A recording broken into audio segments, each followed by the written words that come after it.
আজি আমাৰ ভিডিঅ'টোৰ ফাৰ্ষ্ট কুৱেশ্যনটো হৈছে x ৰ মান নিৰ্ণয় কৰা ফাইণ্ড x। এটা আমাক ট্ৰাইংগল দিয়া আছে আৰু তাত এই x টোৰ ভেলিউ উলিয়াই দিব লাগে।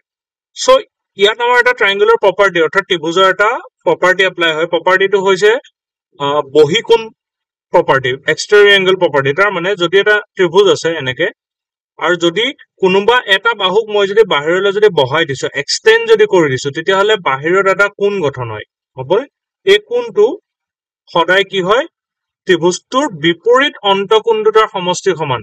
যে the measure of this angle is equal to sum of opposite interior angle. Opposite interior angle বিপৰীত অন্তকোণ মানে কি, যে এইটো আমাৰ বহিকোণ, ইয়াৰ লগতে ত্ৰিভুজটোৰ ভিতৰত থকা কোণ হৈছে এইটো। সো এইটো নহয়, ইয়াৰ বাদে বাকি যি দুটা কোণ আছে, এইটো আৰু এইটো, এই দুটাৰ মেজাৰৰ যোগফলৰ লগত সমান, মেজাৰৰ এডিশ্যনৰ লগত সমান। তাৰমানে এই x টো কাৰ লগত সমান হ'ব, এই আঁতৰত থকা যি দুটা কোণ আছে 30 আৰু 60, এই দুটাৰ যোগফলৰ লগত সমান। দুটা প্লাছ কৰিলে যিটো হ'ব 60 প্লাছ 30 কিমান আহিব 90। সো এই x টো কিমান হ'ব পাৰে 90। দেখাত 90 যেন লগা নাই, কিন্তু কনফিউজ কৰাবলৈ এনেকুৱা এটা ফিগাৰ দিব পাৰে। নেক্সট কুৱেশ্যন কি আছে? নেক্সট কুৱেশ্যন কৈছে যে ৰাহুল আৰু ৰবিনৰ বয়সৰ অনুপাত 9:10। 10 বছৰ আগতে সিহঁতৰ বয়সৰ অনুপাত আছিল 4:5। ৰবিনৰ বৰ্তমান বয়স কিমান? The ratio of ages of Rahul and Robin 9:10. 10 years ago, the ratio of their ages was 4:5.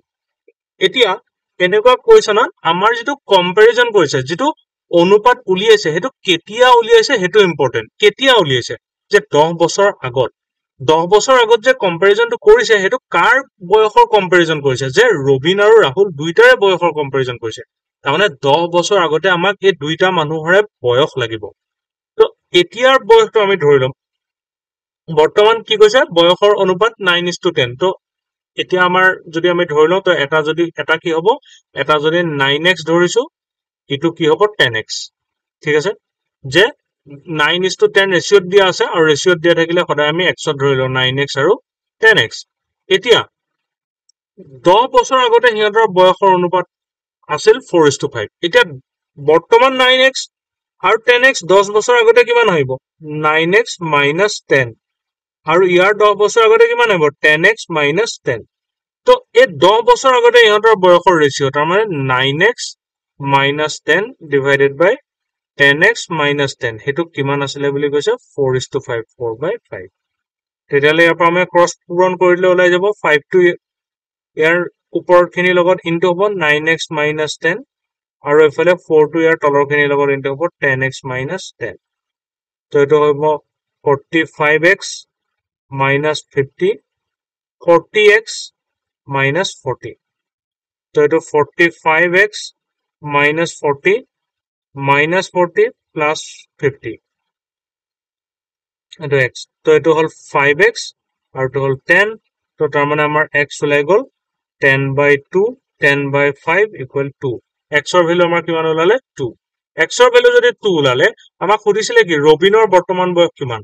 তো ৰবিনৰ আমি কি ধৰিছিলো? ৰবিনৰ 10x ধৰিছিলো। 10x আছিলে ৰবিনৰ বয়স, 10x। তো x 2 ওলালে, x into 2, তাৰমানে আমাৰ 20।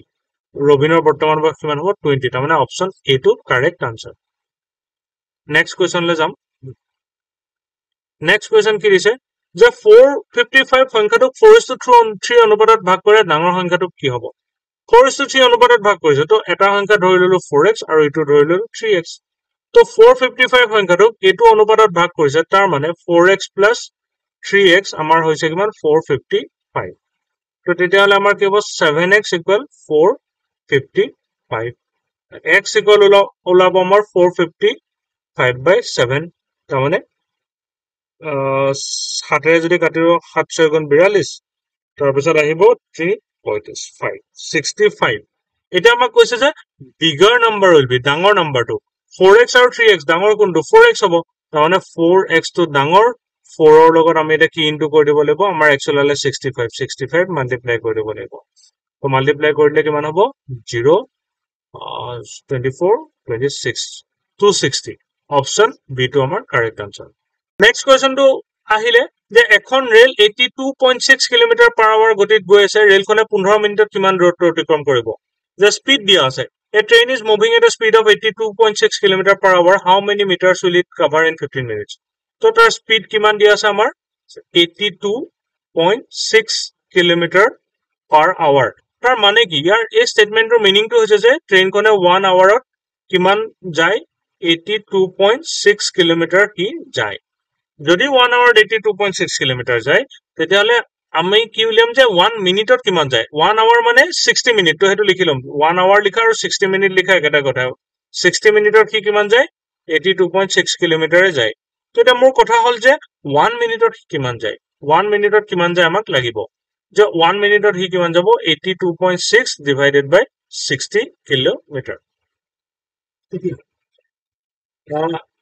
1 মিনিটত যায় 82.6 by 60 কিলোমিটার যদি 1 মিনিটত কিমান যায় তেতিয়ালে আমাক লাগে কিমান যে আমাক 15 মিনিটত কিমান দূৰত্ব অতিক্ৰম কৰিব হেতু উলিয়াব লাগে যে how much distance it will cover in 15 minutes তো একৰ জায়গাত আমি 15 বনাব লাগিব তাৰ কাৰণে 15 এ মাল্টিপ্লাই কৰিব লাগিব মানে 15 into 1 মিনিট তো এফালে আমি কি কৰিব লাগিব 15 এ মাল্টিপ্লাই কৰিব লাগিব by 1660 into 15 কিলোমিটাৰ এটা 15 এ কাটি দিলো 4 বাৰ থাকিলে 82.6 by 4 কিলোমিটাৰ আৰু ইয়াক যদি আমি উলিয়াই দিও ডিভাইড কৰি তেতিয়ালে আমাৰ উলাই যাব যে কিমান ওলাব 20.65 কিলোমিটাৰ আৰু ইয়াক আমি মিটাৰত কনভাৰ্ট কৰি দিব লাগিব কাৰণ ইয়াত আমাৰ কি দিয়া আছে আনসাৰবোৰ মিটাৰত দিয়া আছে কোনটো লগত মিছে 2065 এটো লগত কিয় বিকজ ইয়াক 1000 মিটাৰলৈ কনভাৰ্ট কৰিবলৈ হলে 1000 এ মাল্টিপ্লাই কৰিব লাগে তো এটো হ'ব 20650 তাৰ মানে অপচনটো আমাৰ সি কাৰেক্ট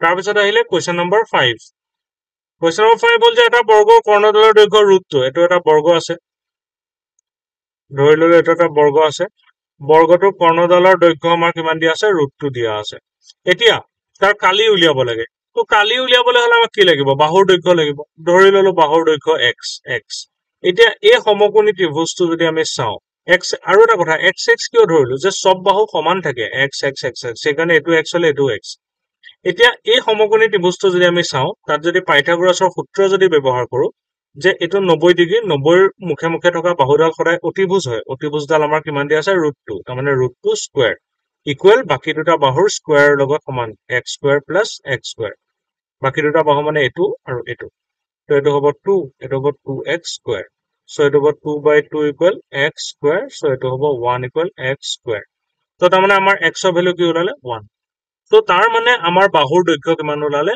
1 ইয়াৰ x আৰু এটা কথা মই কৈ যাও x স্কয়াৰ ইকুৱেল 1 মানে কিন্তু x ইকুৱেল +-1 হয় ইয়াৰ একচুয়াল সলিউশনটো এটো কিন্তু হেতু আমাক দৰকাৰ নাই কাৰণ কেলে আমাৰ এটা দিক উলিয়াইছো লেন্থ সদায় পজিটিভতে ওলাব নেগেটিভ নাহে সেইকাৰণে মই ডাইৰেক্ট x ইকুৱেল 1 এ ধৰিলো গতিকে ইয়াৰ আমাৰ কি ওলালে বাহুৰ দৈৰ্ঘ্য 1 ওলালে গতিকে কালি কিমান হ'ব এৰিয়া কিমান হ'ব এৰিয়া কালি যে লেন্থ স্কয়াৰ তাৰ মানে 1 স্কয়াৰ মানে 1 স্কয়াৰ ইউনিট তাৰ মানে অপচন কিটো কাৰেক্ট